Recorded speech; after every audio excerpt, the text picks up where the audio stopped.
Hello and welcome back to Choice Bits of Bliss. My name is Cilla. Today we're going to do something by request, and it's very different for my channel.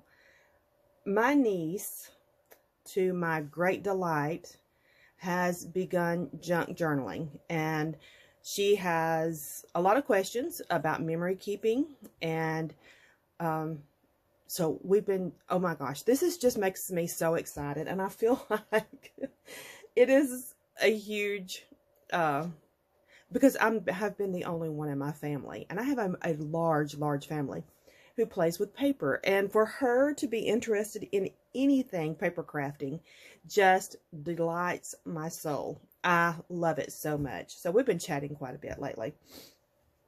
Anyway, she asked if I would flip through some of my old albums, and I told her that I would do her a private video, and then I thought, you know, I'll just go ahead and share it.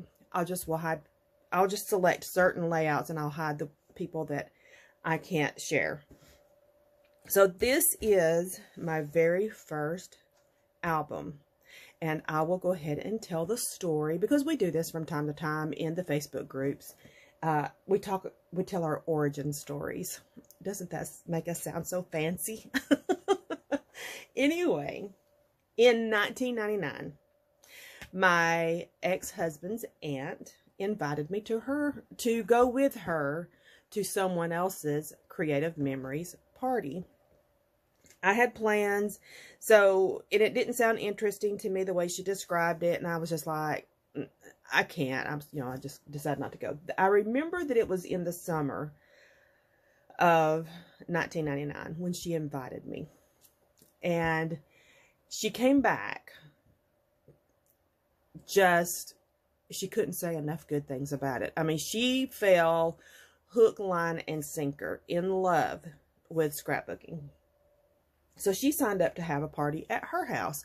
And I believe that her party was either at the end of August or somewhere around the 1st of September of 1999, because it was still warm. I do remember that it was still warm, and it was, the kids had gone back to school. So I remember that. Anyway,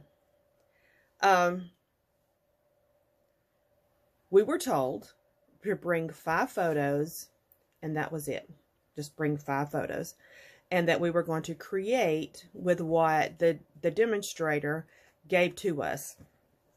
So my very first layout looks like this. And this is what we were given. So I don't know about Creative Memories albums these days, because I've not bought one in a very long time. But my first several albums were all Creative Memories.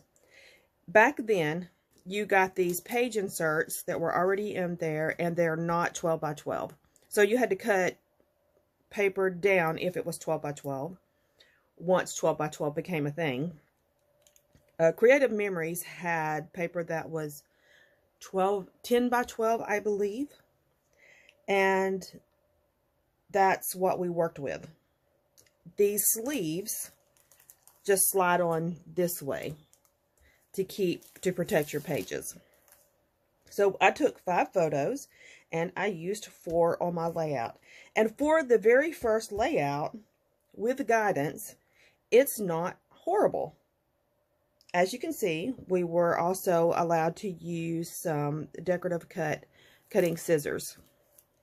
I did not buy those at that time. But this was the little Mrs. Grossman stickers. It was a little sticker sheet that we were allowed to use. We were given 1 piece of paper, and we were allowed to select some alphas. I created a layout, and I loved it. This one is with guidance. Then, as time went on, I learned about sticker sneeze, and I fell in love with it. I fell in love with stickers. But this is still in the early 2000s, late 1999, in that area of our lives. But we were learning some things about borders And I think this was not Creative Memories. But I used construction paper, which now we know construction paper is horrible for putting photos on. I created a little road here with my pen, and because they were playing with trucks and cars and such. So I just made it up as I went. You had to be really creative back then. And I'm starting, you can see a development of a little more cohesion and not quite so just random. But it takes time to learn these things. So as we would get together, and back then I didn't scrapbook every day. I didn't scrapbook once a week. I didn't scrapbook, and I'm sorry for the glare, but I have to have flats on. But anyway, occasionally I would get to scrapbook, and Elizabeth and I would get together and scrapbook. We were not going to conventions at this time. And here, you can tell I am getting a little more creative. Creative Memories at that time had these triangles that you could buy in a set, in a pack. And so that's what I would decorate my papers with, because it was my pages with, because it was cheaper than buying paper. But at this time, I had also gone online and ordered stickers. I bought stickers from the Hallmark store. I bought stickers in the card section at Walmart. Wherever I could find stickers that I thought related to something that happened in our lives, I used them. So that's all I'm going to be able to share in this album. But I wanted to show you how I began. The next album I'm going to bring out is going to be in 2007.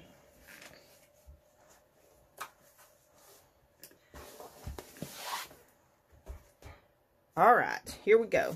And I've got my pages marked here that I'm able to share.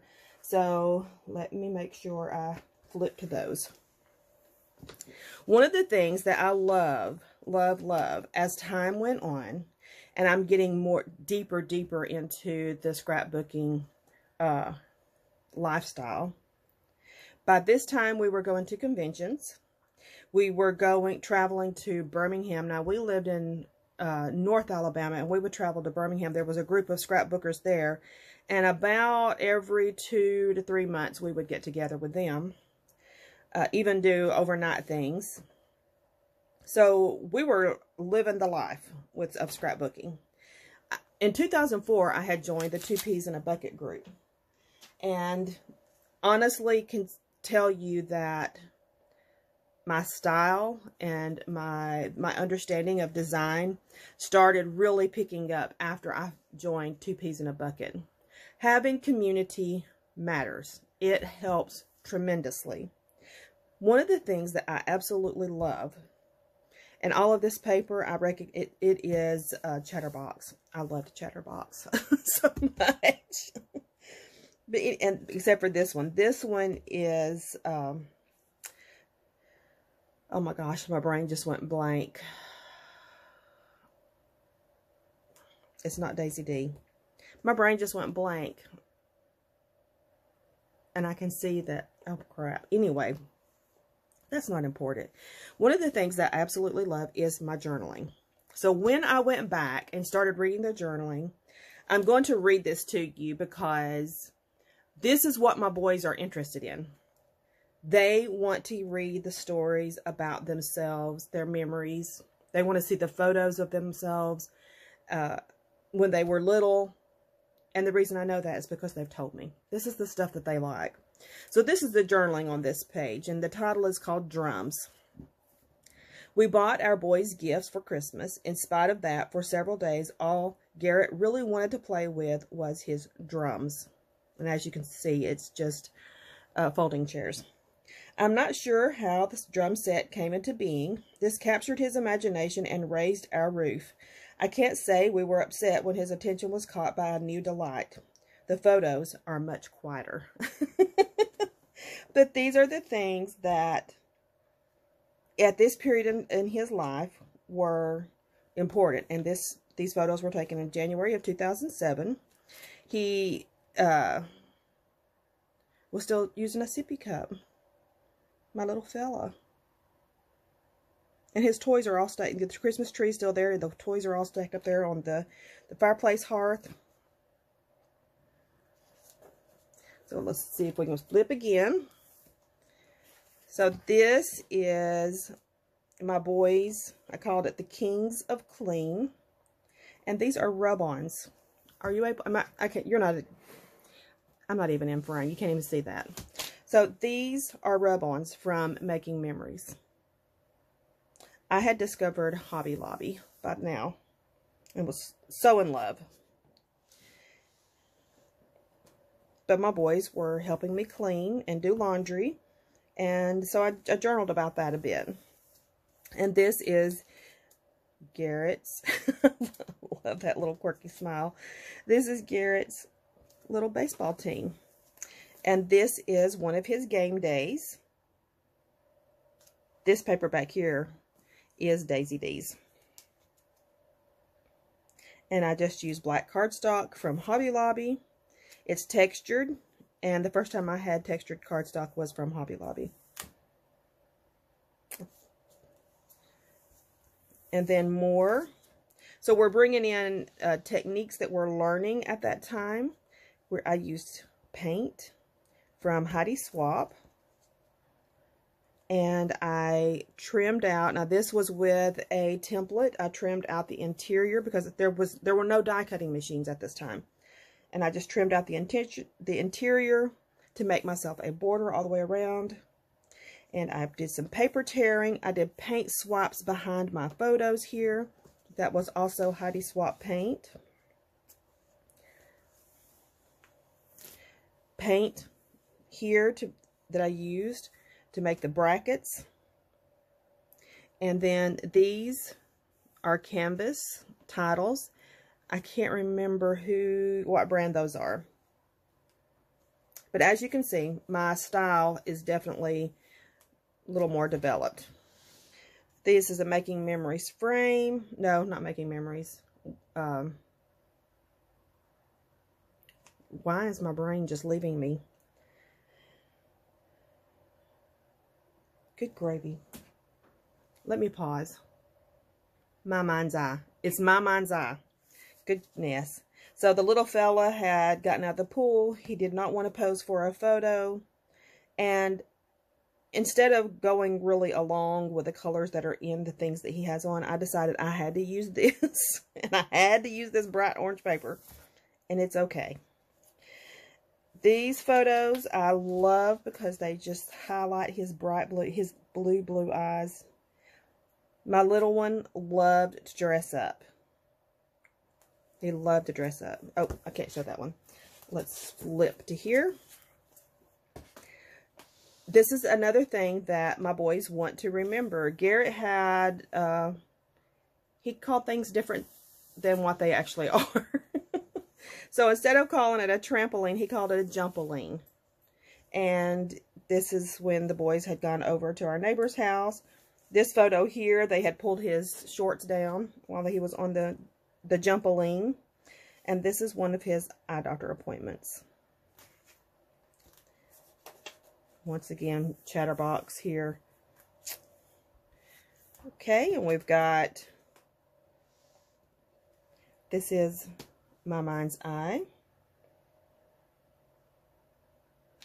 I want to say this is K & Company with the glitter.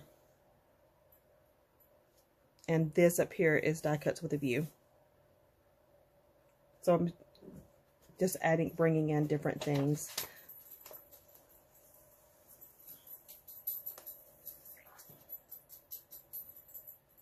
And this was a die cut paper cardstock that I purchased because there were not die cuts that did 12 by 12. There just weren't. So you had to buy the paper already die cut. And so I felt like I was a rich, rich woman when I got die cut paper. It was 12 by 12. And let's see where else we can look. I remember these distinctly. This is Rusty Pickle. And I had started doing distressing around the edges. So this was in August of 2007 and was definitely doing some distressing. And this, more my mind's eye, this is very, very thick chipboard. But I had, so you could use it in two ways. You could use the negative, or you could use the positive image of the alphas. So that's where I was in 2007. Let me close it this way so that I'm not revealing anything that I shouldn't. There we go. I hope you've enjoyed this look kind of back in time in my origin story. One of the things that I could recall from the short time that I was majorly involved in Creative Memories is they did a great job of, I don't want to say selling the idea, but that's kind of what it is. The noble idea of preserving memories and archiving your family's history. That struck me, that really struck a chord with me in the beginning. And it made me feel like that was my total intention. And I felt a little guilty for enjoying playing with paper just because I enjoy paper. But scrapbooking brings together a lot of my loves. I love photography, I love writing, and I love playing with paper and all of the other products, stickers and ribbon and paint. And I love all of the different textures that you can bring into. I love the tactile feel of it. So for me, that's why it struck a chord. And then as my boys got older and my stories became more about what I enjoy and the things that give me bits of bliss, you know, in my life, you know, my flowers, a beautiful sunset or a sunrise, vacations, you know, things that become more centered about me. And because I want my boys to know me, it took a little bit of an evolution in my ideology about scrapbooking and learning and really accepting that it's okay. It's 100% okay to enjoy scrapbooking just for scrapbooking's sake. And the fact that it gives me a space for creativity, that endeavor is good. It's so good to just indulge in being creative. I have rambled quite a bit in this little video. I hope you've enjoyed it. It is something very, very different for me. She's made a request for a couple of other things that I will probably be sharing. So I'm going to do a little series. It's been, other scrapbookers have done it, but I'll go ahead and do it from my perspective of how to start with scrapbooking and some of our essential tools. So that's going to be coming up in the next month or so. Come back and we will chat again soon. Bye-bye.